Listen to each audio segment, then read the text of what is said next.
प्यारे बच्चों, आज हम लोग फिर इंग्लिश के कुछ वर्ड्स लेकर आए हैं और ऐसे वर्ड्स हैं जो हमारे डे टू डे लाइफ में भी यूज होता है और हमारे टेक्स्ट बुक में भी है। जैसे LOSE, लूज, इसका मतलब होता है खो जाना, गवा देना या खोना कहिए। यदि कुछ हम कोई भी चीज भुला देते हैं या खराब कर देते हैं, कहते हैं कि ओह ये चीज मेरा भुला गया, मैंने गवा दिया, तो इसको लूज कहते हैं। फिर एक दूसरा भी लूज है, LOOSE। इस वर्ड का हम लोग बहुत यूज करते हैं। जैसे किसी का शर्ट यदि ढीला है, ढीला ढाला है, तो कहेगा कि मेरा शर्ट लूज है।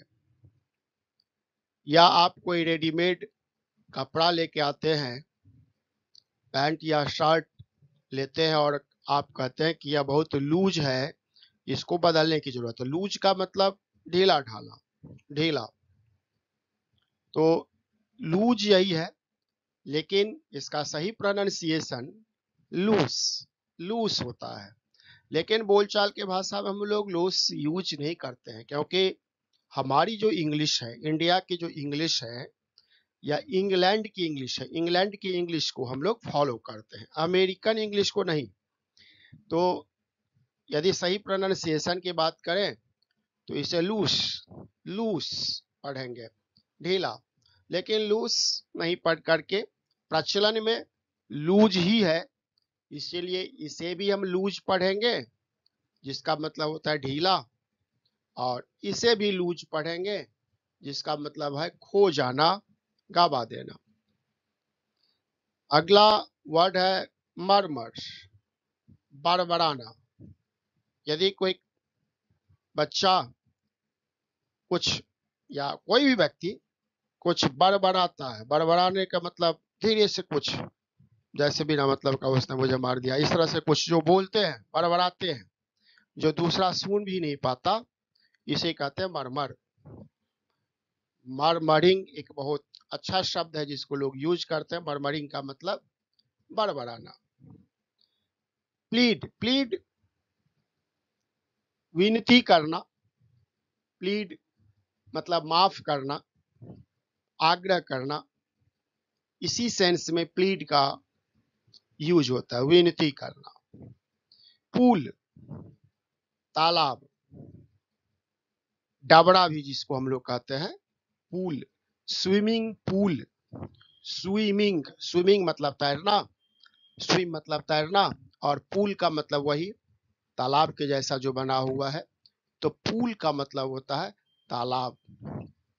हम मैं जो ये जो इंग्लिश के वर्ड्स हैं और ये प्रोनाउंसिएशन लिखने का पर्पस मेरा यही है कि आप प्रोनाउंसिएशन भी सीखिए और हिंदी में भी सीखिए, और प्रयास कीजिए कि हिंदी भी, अब जैसे विनती है तो विनती का हिज्जे भी हम सही सीखें। तालाब में जैसे ब यहाँ होगा, वो नहीं, ये सब भी ध्यान देना है। इंग्लिश का मतलब ये नहीं है कि हम हिंदी को कमजोर माने, हिंदी पर ध्यान नहीं दें। भाषा बहुत जरूरी है, चाहे हिंदी हो, इंग्लिश हो, संस्कृत हो। खास करके अपने देश में इंग्लिश और हिंदी दो भाषा तो बढ़िया से आना ही चाहिए। और खास करके इस तरह के जो शब्द हैं, लूज, LOSE, इसको क्या पढ़िएगा, और LSSE इसको क्या पढ़िएगा, तो इस तरह का कंफ्यूजन नहीं हो। आगे वर्ल, वर्ल का मतलब होता है तेजी से घुमाना, वर्ल, वर्ल मतलब तेजी से। जैसे एक कहानी है जिसमें राजा एक तलवार तेजी से निकालता है, तो यहाँ वर्ल तेजी से घुमाना, निकालना, इस सेंस में इसका यूज होगा। कुल्हाड़ी हम लोग पेड़ व डाली वगैरह काटने के लिए यूज करते हैं, स्कूल में भी कभी कभी हम लोग पेड़ की डाली वगैरह काटने के लिए कुल्हाड़ी का यूज करते हैं, इसे एक्स कहते हैं। बड़ी, दफनाना। मान लीजिए कि कभी कभी क्या होता है कि कोई ऐसा चीज है जिसको मिट्टी खोद कर उसके अंदर में हम लोग डाल देते हैं, ऊपर से फिर मिट्टी डाल देते हैं, तो इसको कहते हैं बड़ी। दफनाना यानी मिट्टी के अंदर में किसी चीज को गाड़ देना। राख, कोयला का राख हो या लकड़ी का राख हो, इसे ऐश कहते हैं। राख को इंग्लिश में ऐश कहते हैं। रिट्रीट, रिट्रीट जब कोई व्यक्ति अपने जगह से पीछे हटता है तो रिट्रीट करते हैं। जैसे कोई बच्चा किसी टीचर के पास आता है और टीचर कहता है कि ठीक है तुम अपने क्लास अब जाओ, और तुम जो फिर पीछे मुड़ोगे, जगह छोड़ोगे, उसे रिट्रीट कहते हैं। तो यही 10 इंग्लिश के वर्ड्स हैं। ये 10 वर्ड्स आपको बार बार प्रोनाउंसिएशन करना है, याद करना है। यदि आपके पास वर्ड पावर ही नहीं होगा, आप ऐश का मतलब राख ही नहीं समझेंगे, कुल्हाड़ी को इंग्लिश में एक्स ही नहीं समझेंगे, तो फिर इंग्लिश में सुधार कैसे होगा। इसीलिए प्रतिदिन इंग्लिश पढ़िए और इंग्लिश को अपनी शक्ति बनाइए। Thank you.